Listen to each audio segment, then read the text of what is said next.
let's switch over to the consumer. As you know, the consumer makes up somewhere between 68 and 70% of our economy, based on what source you want to read. I think it's fair to say that the consumer has surprised most analysts, including myself. I thought a recession would start after SVB's collapse because the consumer would be scared. Clearly did not happen.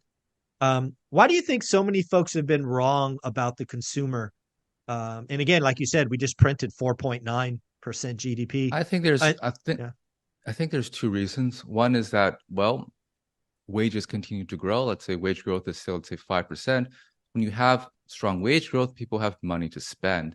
The second one, though, I think is becoming more important, and that has to do with demographics.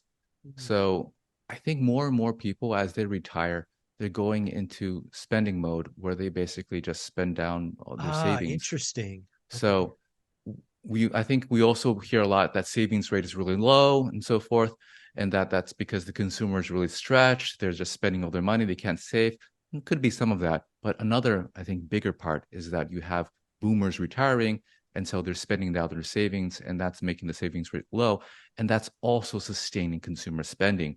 Now think Mhm. about the boomers, right? So guys bought a house for maybe like $50,000 a few Yeah, decades ago.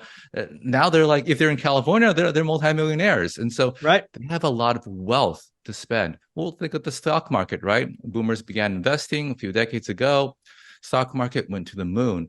Now that Mm. doesn't describe all the boomers. We also have boomers who are in poor financial condition, but as a generation, though, they are very, very wealthy, and they're not Mm. working anymore. They're spending all their savings.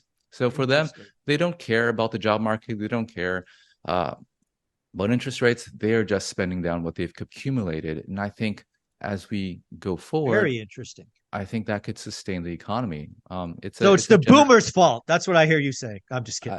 not a fault. Well, they're No, keeping the afloat, they, right? they're keeping So the economy afloat. Yeah, I was just having some fun.